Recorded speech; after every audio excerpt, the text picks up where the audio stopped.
Hello,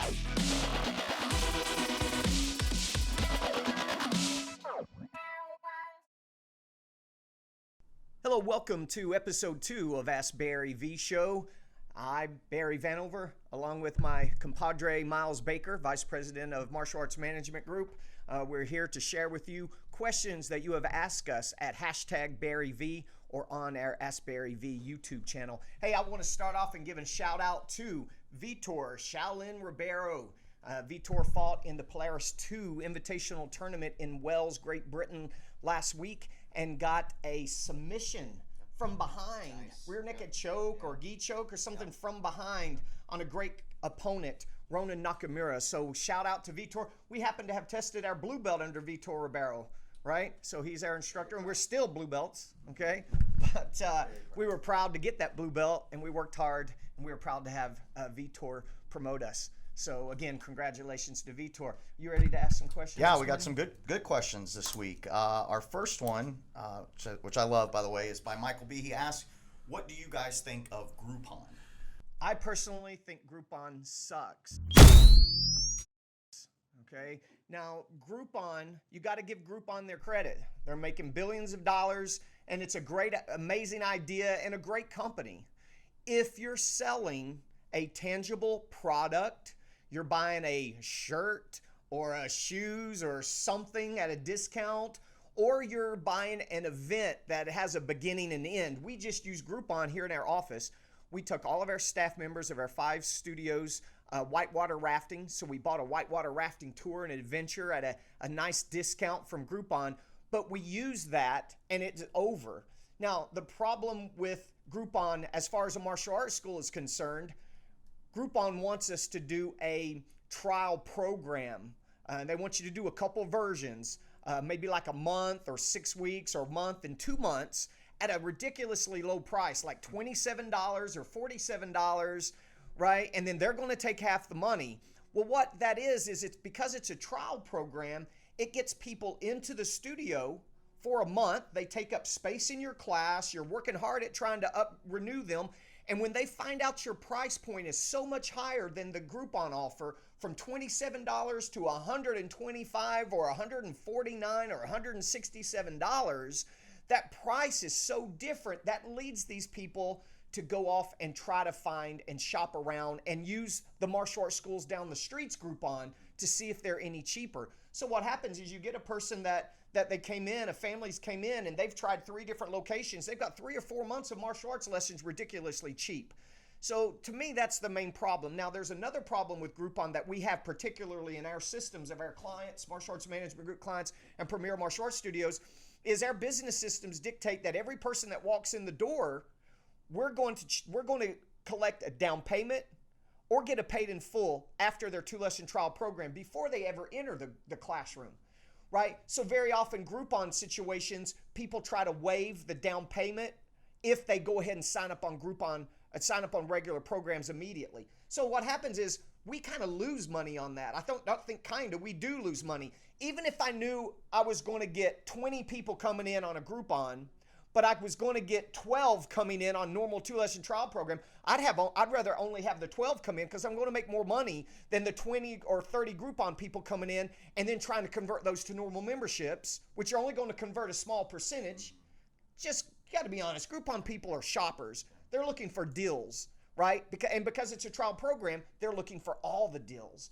Where we get a family in, 2-lesson trial program, show them the benefits, boom, down payment, paid in full, and we even take them straight to black belt training. Every single week, we take people from straight to black belt training from the 2-lesson trial program, getting a higher down payment and a 3-year commitment, and of course, getting a nice, stronger paid in full. So I don't like Groupon for martial arts schools. Even if your competitors are using Groupon, so what? Don't sweat it, okay? As long as your numbers are where they're supposed to be, don't sweat Groupon because they're having the same frustrations as you are. They're going to quit using it just like you've quit using it. Okay. But Mr. Baker, I got a question for you. How do we, in our organization, how do we use Groupon to our advantage? We use Groupon for birthday parties. Birthday parties are a great way.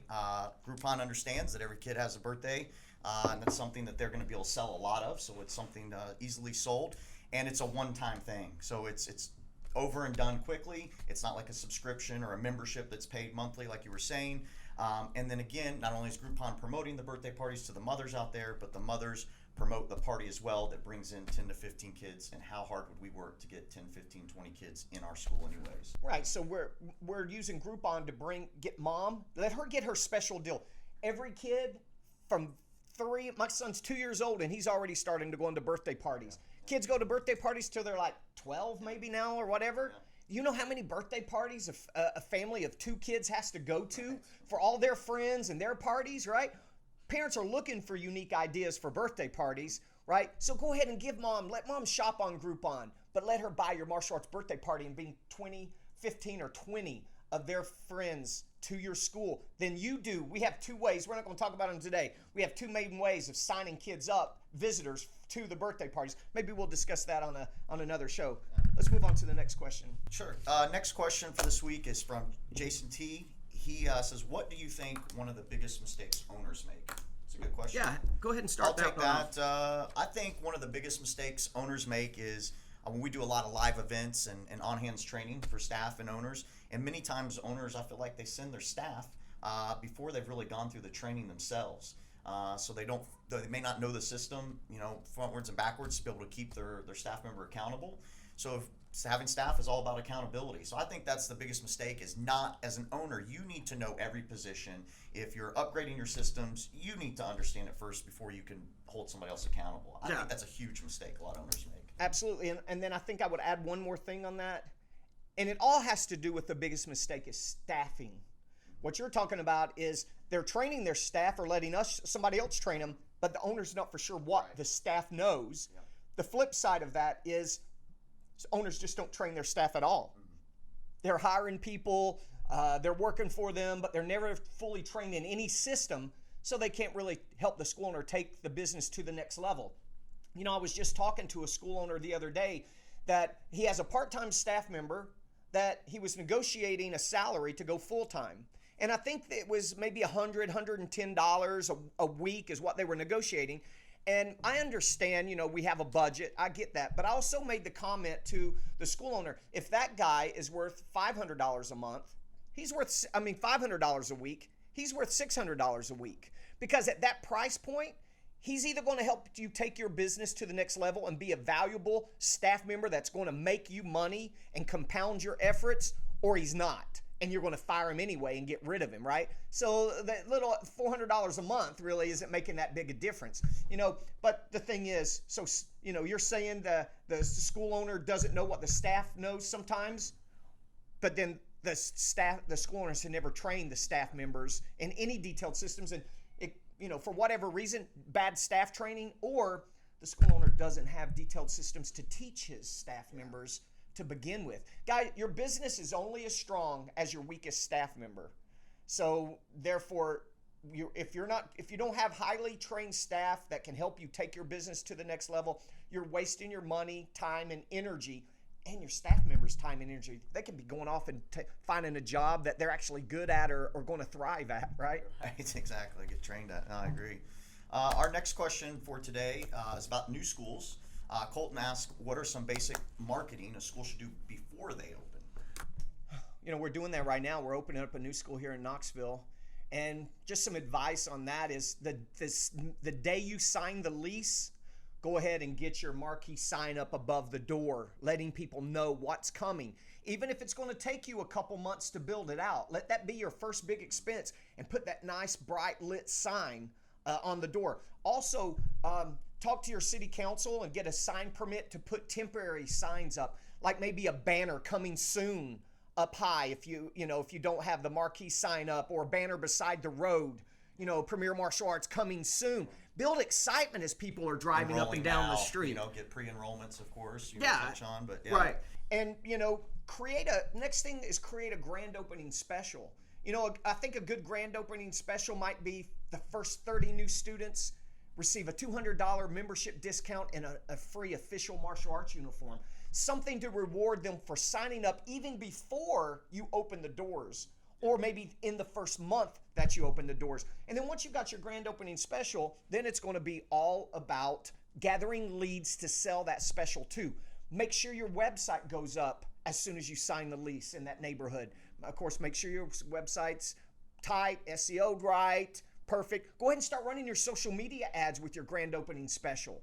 And of course, on social media, when they're clicking on it, make sure you have the ability to have them subscribe to your website. So you're gathering those leads. That's the most important thing for Facebook or social media, is it's a lead generator to add emails to your subscription list that you can sell in the future, real memberships. Then it's all about gathering leads. So, maybe setting up promotional booths in different areas around town, meeting people, shaking hands, creating those mini relationships, gathering their information, having them win certain prizes, telling them about the grand opening special and giving them let them sign up at the booth, or make sure they know within the first few weeks that special exists, right? Also, your every door direct mail, or however you do direct mail campaigns, put a nice direct mail campaign out, maybe once, and then in about 2 or 3 weeks later, do it again with your grand opening special. So anything that we can do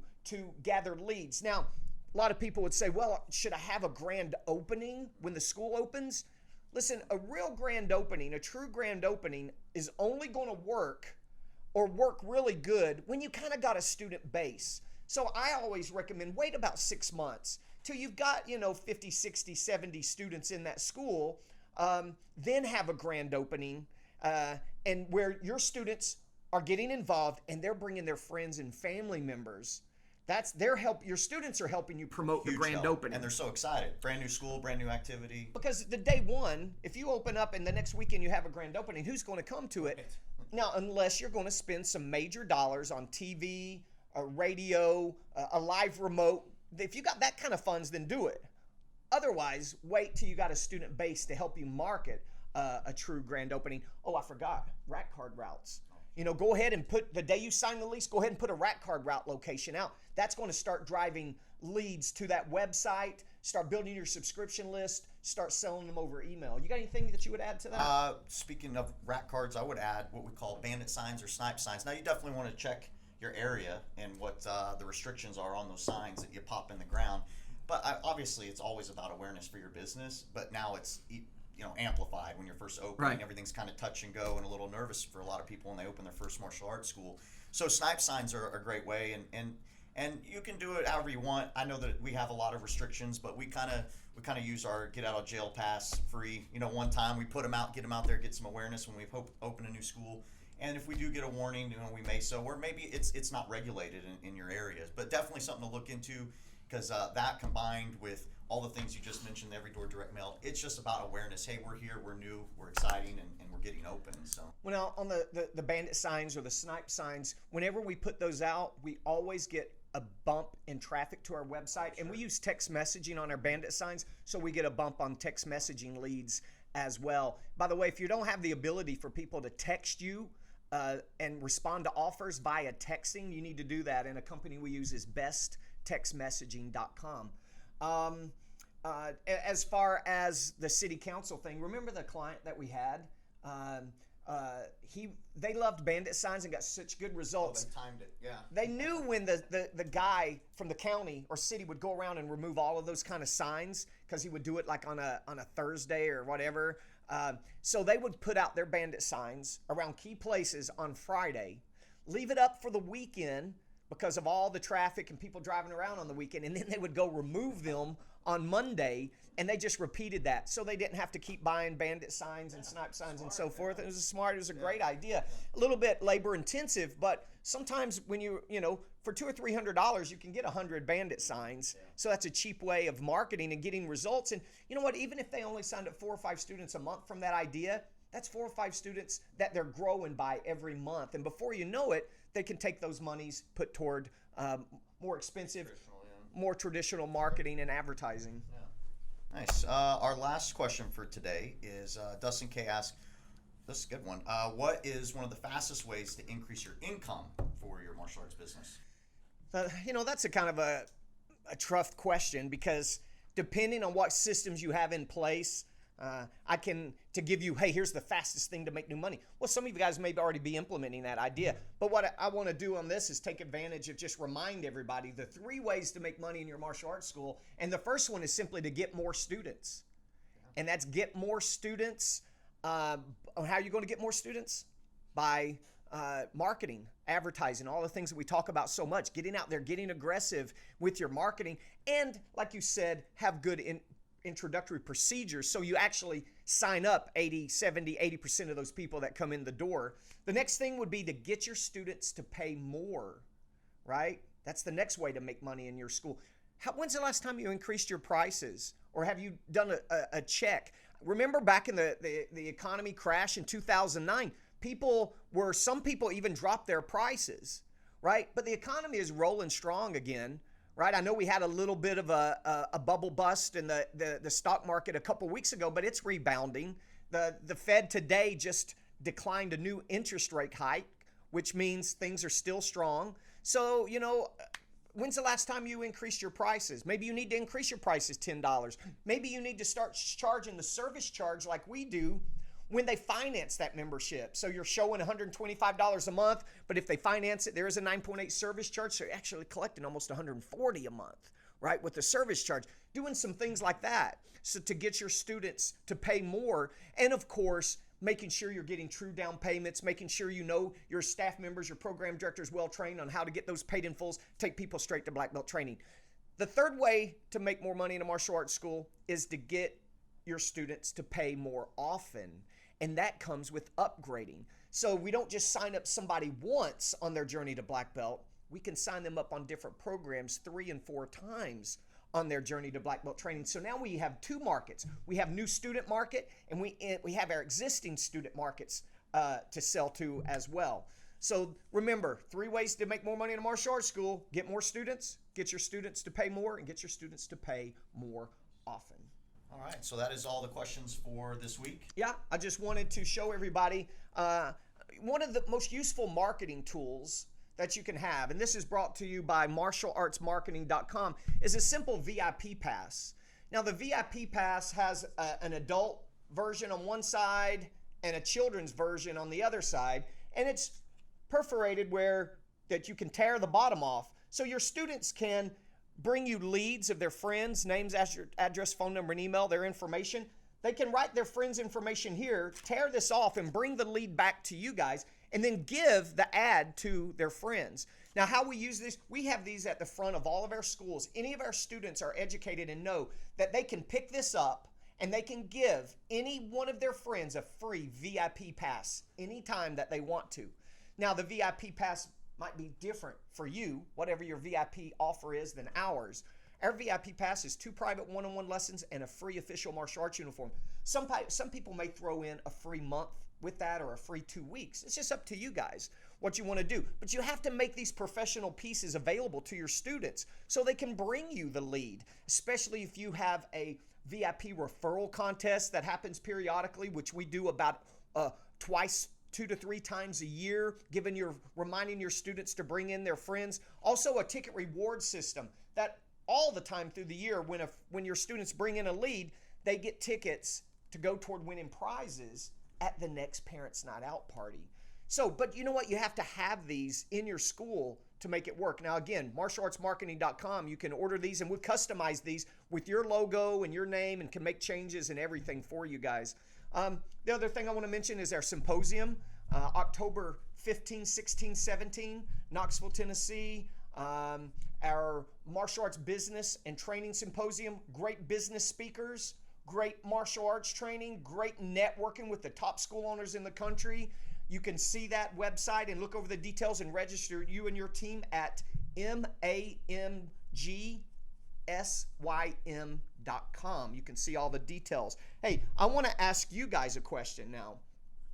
And you can respond on the YouTube channel under the comments section. What is your number one in your business? What is your number one method of lead generation? Don't say your website, because as we talked in episode 1, almost 70% of the time, your website, the leads are coming in from other forms of lead generation, not just SEO. Okay, so besides your website, what's your number one form of lead generation? We talk to our staff members all the time at our school. Leads, leads, leads. We have a goal for the number of leads that need to be gathered and the number of appointments that need to be set every week from those leads.